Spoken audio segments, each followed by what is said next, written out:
नमस्कार। आप सभी का आज के इसी कंटेंट में स्वागत है। बच्चों, आज हम लोग नया अध्याय शुरू करेंगे जिसका नाम है सामाजिक समस्याएं, प्रकार एवं कारक। इसके बारे में हम लोग अध्ययन करेंगे। इसके अंतर्गत सामाजिक समस्याएं सामाजिक आदर्शों का विचलन होती है जो व्यक्ति की कल्याणकारी अपूर्ण आकांक्षाओं का परिणाम होती है। समाज के अधिकतर सदस्य इनसे प्रभावित रहते हैं और ये आपत्तिजनक होती है। इनके द्वारा समाज में गतिहीनता उत्पन्न होती है जो समाज के लिए एक गंभीर खतरा होती है। सामाजिक समस्याएं समाज में चिंता, तनाव, संघर्ष आदि पैदा करती है और इनका समाधान सामाजिक प्रयत्नों जैसे सुधार नीतियों, कार्यक्रमों तथा सेवाओं के द्वारा किया जाता है और इनसे समाज में एकता, व्यवस्था, सुदृढ़ता आदि पर नकारात्मक प्रभाव भी पड़ता है।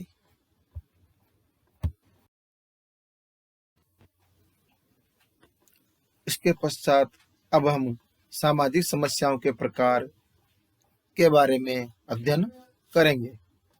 बच्चों, इसके अंतर्गत सामाजिक समस्या के प्रकारों के वर्गीकरण अनेक वैज्ञानिकों ने दिए हैं, किंतु यहाँ पर हम दो प्रमुख समाजशास्त्रियों द्वारा दिए गए सामाजिक समस्याओं के वर्गीकरणों का वर्णन करेंगे, जो कि इस प्रकार है।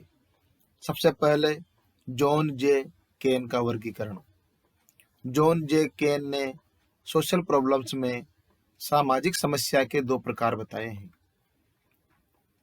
नंबर 1 प्रकट सामाजिक समस्या और दूसरा है अप्रकट अथवा गुप्त सामाजिक समस्या।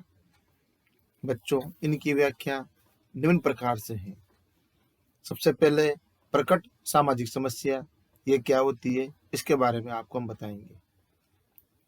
प्रकट या प्रत्यक्ष सामाजिक समस्याएं समाज की वे समस्याएं होती है जिनके समाधान तथा निराकरण के लिए राज्य सरकार अथवा निजी अभिकरण अथवा संस्थाएं मिलकर प्रयास करते हैं और लोग भी इन समस्याओं के प्रति सजग होते हैं।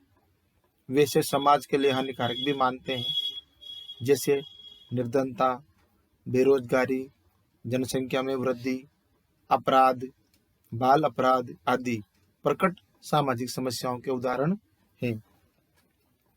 दूसरा है अप्रकट सामाजिक समस्या। अप्रकट सामाजिक समस्या उसे कहते हैं जिसे प्रति सरकार, निजी संस्थाएं तथा लोग जागरूक नहीं होते हैं तथा उनके निराकरण के लिए सामूहिक प्रयास नहीं किया जाता है। लेकिन जैसे ही इन समस्याओं के प्रति जागरूकता आ जाती है तथा समाधान के लिए सामूहिक प्रयास किया जाता है तो ये प्रकट सामाजिक समस्याएं बन जाती है। ऐसी अनेक समस्याएं हैं जो अप्रकट से प्रकट सामाजिक समस्याओं के वर्ग में चली गई है, जैसे अस्पृश्यता, बाल विवाह, सती प्रथा, विधवा पुनर्विवाह आदि। ये सदियों से अप्रकट सामाजिक समस्याएं थी, परंतु बाद में इनके निराकरण के लिए सरकार तथा निजी संगठनों जैसे ब्रह्म समाज, आर्य समाज आदि ने सामूहिक प्रयास किए और जनता ने इनके प्रति जागरूकता पैदा हो गई। दूसरे समाजशास्त्री है आर के मर्टन का वर्गीकरण। मर्टन ने सामाजिक समस्याओं के निम्नलिखित दो प्रकार बताए हैं। सबसे पहला सामाजिक विघटन और दूसरा है सामाजिक विचलन। तो बच्चों, इनका हम यहाँ पर विस्तार से अध्ययन करेंगे। सबसे पहले है सामाजिक विघटन। ये क्या होता है? अंग्रेजी में इसको सोशल डिसऑर्गेनाइजेशन कहते हैं। मर्टन के अनुसार सामाजिक समस्याओं का पहला प्रकार सामाजिक विघटन है और आपके अनुसार सामाजिक विघटन समाज में अव्यवस्था के कारण होता है तथा व्यक्ति की परिस्थिति और भूमिका में सामंजस्य का अभाव होता है। और आपने यहाँ पर यह भी लिखा है कि सामाजिक विघटन समाज में निश्चित प्रकार की समस्याओं को जन्म देता है, जैसे निर्धनता, विवाह विच्छेद, हिंसा, सामुदायिक विघटन, पारिवारिक विघटन आदि।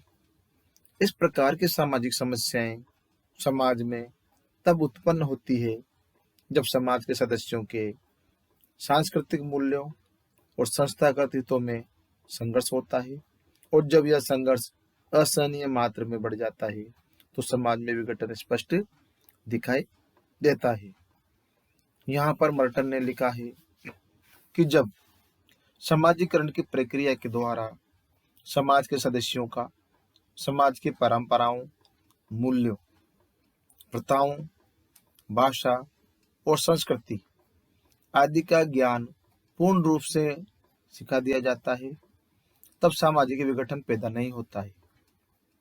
सामाजिक विघटन तब उत्पन्न और विकसित होता है जब समाजीकरण के अभिकरण, जैसे परिवार, संयुक्त परिवार, बंधुत्व, समूह, पड़ोस, विद्यालय, व्यावसायिक समूह आदि व्यक्ति का समाजीकरण ठीक से नहीं करते हैं।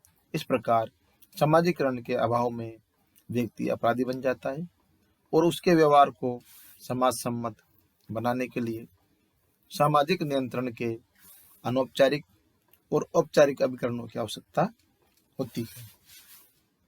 दूसरा प्रकार है विचलनकारी व्यवहार। इसके अंतर्गत मर्टन के अनुसार सभी समाजों में समाज द्वारा व्यक्ति के व्यवहार स्वीकृत प्रतिमानों द्वारा नियंत्रित, निर्देशित और संचालित होते हैं। जब व्यक्ति समाज द्वारा मान्य अपेक्षित व्यवहार से हटकर असामान्य व्यवहार करता है तो वह विचलनकारी व्यवहार कहलाता है, और यह विचलनकारी व्यवहार मर्टन के अनुसार सामाजिक समस्याओं का दूसरा प्रभाव है।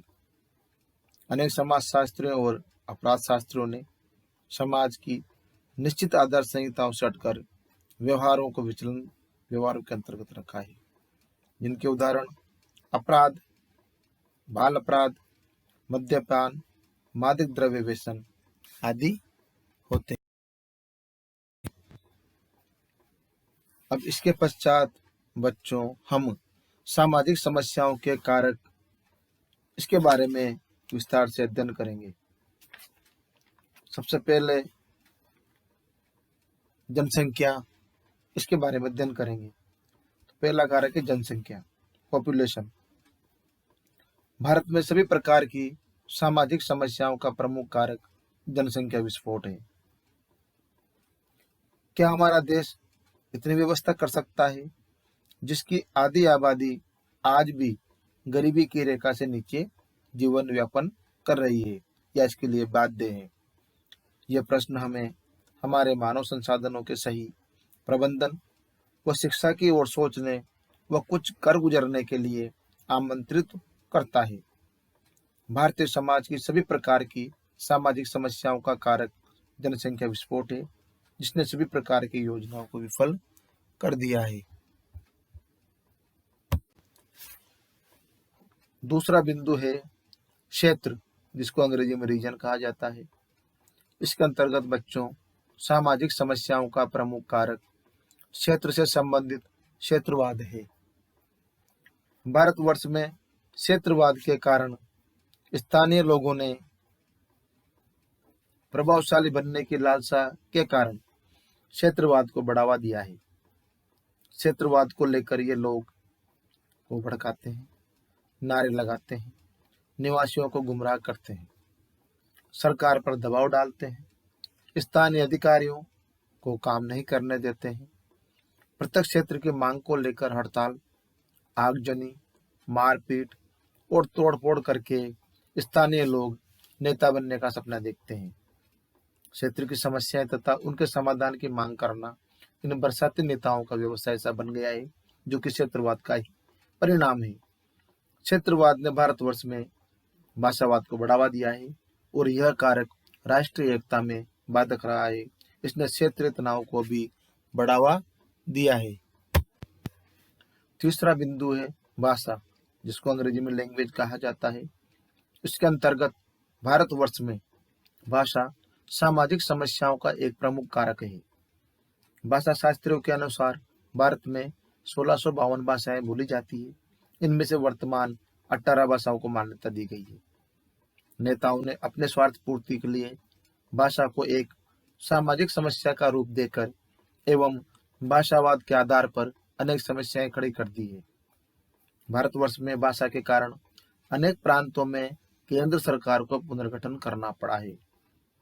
जैसे पंजाब को पंजाब और हरियाणा में बांटा है, महाराष्ट्र को महाराष्ट्र और गुजरात में बांटा है। स्थानीय और राष्ट्रीय सामाजिक समस्याओं के प्रमुख कारकों में आज भी भाषा एक प्रमुख कारक है।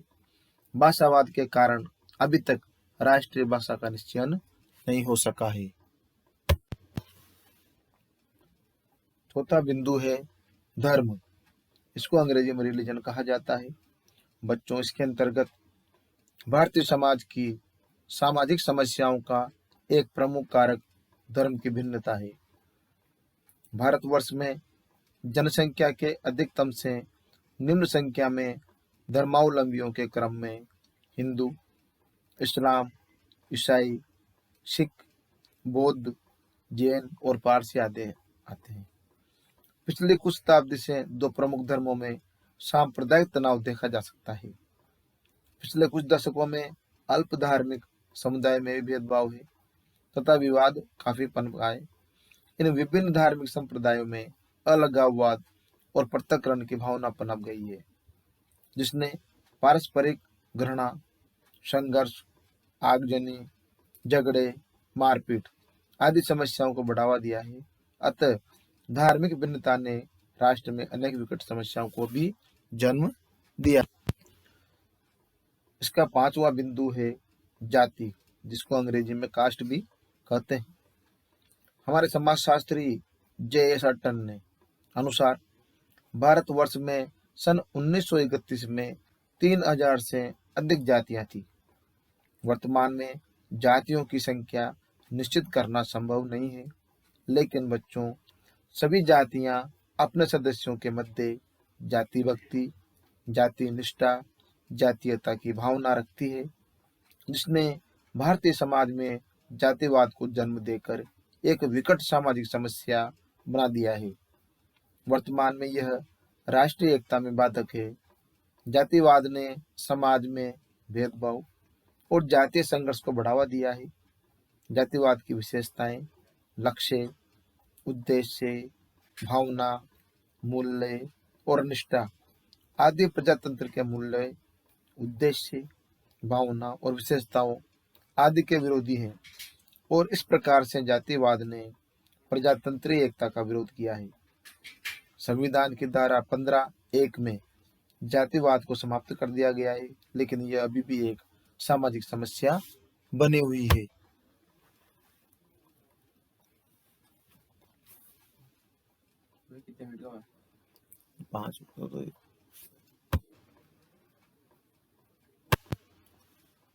इसके बाद अगला बिंदु है अशिक्षा। शिक्षा शास्त्रियों एवं अर्थशास्त्रियों के अनुसार भारतीय सामाजिक समस्याओं के कारण और निराकरण का कारक निरक्षरता या अशिक्षा है। अशिक्षा व्यक्ति, समाज और आर्थिक विकास में एक प्रमुख बाधा है। अशिक्षा अंधविश्वास को बढ़ावा देती है तथा राष्ट्रीय अंतर्राष्ट्रीय में भी अशिक्षा प्रमुख समस्याओं का महत्वपूर्ण कारक है। मानवीय समाज की सामाजिक समस्याओं के निराकरण के लिए इस अशिक्षा के कारक को यथाशीघ्र समाप्त करना चाहिए। अगला बिंदु है अल्पसंख्यक। अंग्रेजी में इनको माइनॉरिटीज कहा जाता है। बच्चों, इसके अंतर्गत भारतीय समाज जहां कुछ लोग समृद्ध है, सुख सुविधाओं से संपन्न है, तो वहीं कुछ लोग ऐसे भी हैं जिनके पास आवश्यक सुख सुविधाएं भी उपलब्ध नहीं है। वे अल्पसंख्यक लोग अंधविश्वासों, परंपराओं और जड़ मान्यताओं से घिरे हैं। भारतीय समाज की सामाजिक समस्याओं के प्रमुख कारकों में से अल्पसंख्यक स्वयं भी हैं और ये अनेक समस्याओं से घिरे भी हैं। भारतीय समाज में पहचाने गए अल्पसंख्यक, भाषा और धर्म पर आधारित हैं। इनकी समस्याओं के निराकरण के लिए अनेक आयोग बिठाए गए हैं और अनेक योजनाएं चलाई जा रही है। अल्पसंख्यक सामाजिक समस्याओं के एक महत्वपूर्ण कारक कहे जा सकते हैं। अगला बिंदु है जनजातियां, जिनको अंग्रेजी में ट्राइब्स कहा जाता है।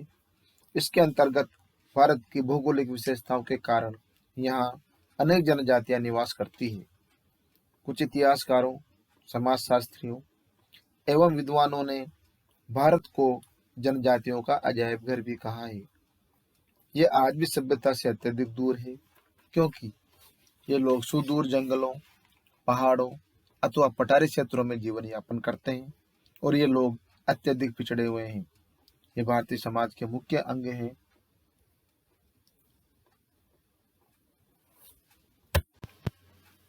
इसका अगला बिंदु है भाग्यवाद। इसके अंतर्गत भारत की अधिकतर जनसंख्या भाग्यवाद में विश्वास करती है। जाति के लोग अपनी जाति संबंधी सदस्यता को पिछले जन्म का कर्म मानते हैं। लोग भाग्य को सभी फलों, सुख दुख, सफलता विसफलता, लाभ हानि का कारण मानते हैं। अपना जीवन भाग्य, धर्म में विश्वास, पुनर्जन्म के सिद्धांत के भरोसे छोड़ देते हैं तथा अपने सामाजिक, धार्मिक, शैक्षिक आदि परिस्थितियों को सुधारने के लिए प्रयास नहीं करते हैं। भाग्यवाद ने भारतवासियों को आलसी, उदासीन एवं निष्क्रिय बना दिया है। लोग कर्महीन हो गए हैं और समाज की समस्याओं का प्रमुख कारण बन गया है।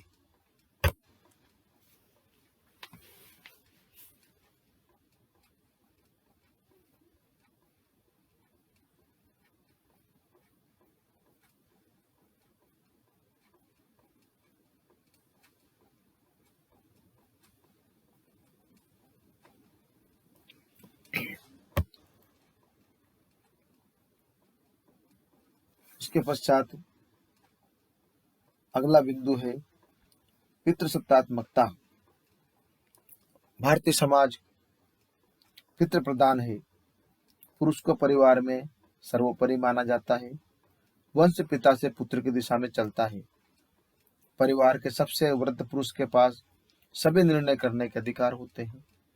स्त्री की परिस्थिति पुरुष से हीन मानी जाती रही है और मोक्ष प्राप्ति के लिए पुत्र का जन्म महत्वपूर्ण माना जाता है। भारतीय समाज में पुरुष की तुलना में महिलाओं की परिस्थिति हीन मानी जाती है। पुत्री का जन्म उतना अच्छा नहीं माना जाता है जितना कि पुत्र का। इसी पितृसत्तात्मकता के कारक के कारण भारतीय समाज के महिलाओं की अनेक सामाजिक समस्याओं का उद्भव और विकास हुआ है, जैसे बाल विवाह, दहेज प्रथा, विधवा पुनर्विवाह पर रोक, विवाह विच्छेद को बुरा मानना, महिलाओं के विरुद्ध हिंसा, पुत्र वधू के साथ दुर्व्यवहार, स्त्रियों में अशिक्षा, कन्या की भ्रूण हत्या आदि। अगला बिंदु है निर्धनता। इसको अंग्रेजी में पॉवर्टी कहा जाता है। इसके अंतर्गत भारतवर्ष में अनेक सामाजिक समस्याओं का प्रमुख कारक निर्धनता है। निर्धनता के कारण बच्चे अशिक्षित रह जाते हैं, कुपोषण का जीवन व्यतीत करते हैं और रोटी, कपड़ा और मकान तथा स्वास्थ्य की सुविधाओं से वंचित जीवन यापन करते हैं।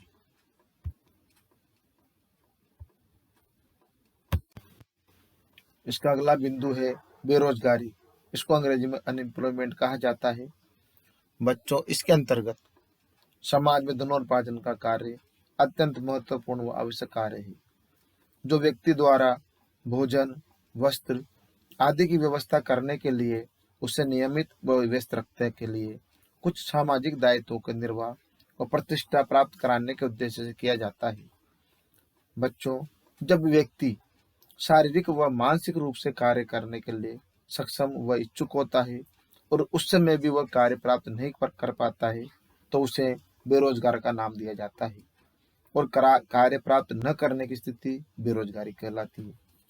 बेरोजगारी आज केवल भारत की ही नहीं अपितु संपूर्ण विश्व की अत्यंत समस्या है। आज न केवल विकासशील राष्ट्र इस समस्या से त्रस्त है, बल्कि विकसित और संपन्न देश भी इस समस्या का सामना करना पड़ रहा है। किंतु कुछ समाजों में यह अत्यधिक रूप में व्याप्त है। औद्योगिकरण व नगरीकरण के परिणाम स्वरूप रोजगार के अनेक साधन विकसित हुए हैं। मशीनीकरण के कारण प्रतिस्पर्धा में वृद्धि हुई है, किंतु इनके कारण बेरोजगारी अधिक बढ़ी है। बड़े उद्योगों के समक्ष कुटीर उद्योग व लघु उद्योग समाप्त हो रहे हैं। इससे शहरीकरण की प्रवृत्ति बढ़ रही है, अतः कार्य करने वाले अब बेकार हो रहे हैं। क्यों?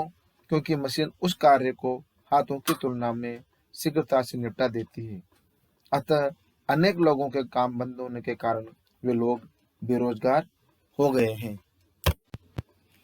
अगला बिंदु है बाल श्रमिक। अंग्रेजी में स्कूल चाइल्ड लेबर कहा जाता है। इसके अंतर्गत भारत में बाल श्रमिक सामाजिक समस्याओं का प्रमुख कारक है। गरीबी और बेरोजगारी ने परिवार को अपने बच्चों में श्रम करवाकर रोटी रोजी का साधन बनाने के लिए बाध्य कर रखा है। बाल श्रम के कारण बच्चे शिक्षा से वंचित रह जाते हैं। उनके खाने खेलने के दिन कमाई के लिए श्रम करने में व्यतीत हो जाते हैं और बाल श्रमिक मालिकों को कम वेतन पर उपलब्ध हो जाते हैं। हड़ताल का डर नहीं रहता है। अधिक समय तक काम करवाकर थोड़ा वेतन देकर उनका मालिक खूब शोषण करते हैं। इस समस्या के निवारण के लिए सरकार को बहुत कुछ करना है। इसके बाद अगला बिंदु है नगरीकरण, जिसको अंग्रेजी में अर्बेनाइजेशन कहा जाता है। इसके अंतर्गत यह है कि यह दुर्भाग्य ही है कि व्यक्ति सुखमय एवं खुशहाल जीवन की खोज में ग्राम में चलकर नगर में रहने के लिए आता है, लेकिन उसे नगर में मिलता क्या है? नगर की असंख्य समस्याएं, असुरक्षा, मानसिक तनाव, आर्थिक विसंगतियां, खतरों से पूर्ण कार्य प्रणालियां, धुआं, घुटन, भीड़, शोर, गंदगी के ढेर, भीड़ के होते हुए भी अकेलेपन का एहसास, बीमारियां, खाने पीने, रहने जैसी समस्याएं तो किसी भी छोटे बड़े नगर के लिए सामान्य बातें हैं। पिछले कुछ वर्षों में नशीले पदार्थों का व्यसन, भ्रष्टाचार, बेरोजगारी और एड्स जैसी समस्याओं के केंद्र नगर और महानगर बनते जा रहे हैं। नगरवासियों के लिए आज भी प्रमुख आवश्यकता स्वास्थ्य एवं निरापद जीवन की है। नगरीकरण अनेक सामाजिक समस्याओं का प्रमुख कारण बनता जा रहा है। इसके बाद अंतिम बिंदु जो है वो है औद्योगिकरण। इसको अंग्रेजी में इंडस्ट्रियलाइजेशन कहा जाता है। इसके अंतर्गत औद्योगिकरण के जहां अनेक सकारात्मक प्रभाव एवं लाभ है, वहां इसके हानिकारक प्रभाव भी है। औद्योगिकरण के कारण अनेक सामाजिक समस्याएं उत्पन्न हुई है, जिनके कारण समाज, परिवार, श्रमिक आदि को अनेक कठिनाइयों का सामना करना पड़ता है। औद्योगिकरण के कारण मुख्य समस्याएं बेरोजगारी, श्रमिकों की समस्याएं, वायु, पानी एवं ध्वनि प्रदूषण, वेश्यावृत्ति, संयुक्त परिवारों का विघटन और श्रमिक एवं पूंजीपतियों के बीच संघर्ष आदि है। तो बच्चों, आज हमने इन सभी सामाजिक समस्याओं का विस्तार से अध्ययन किया। धन्यवाद।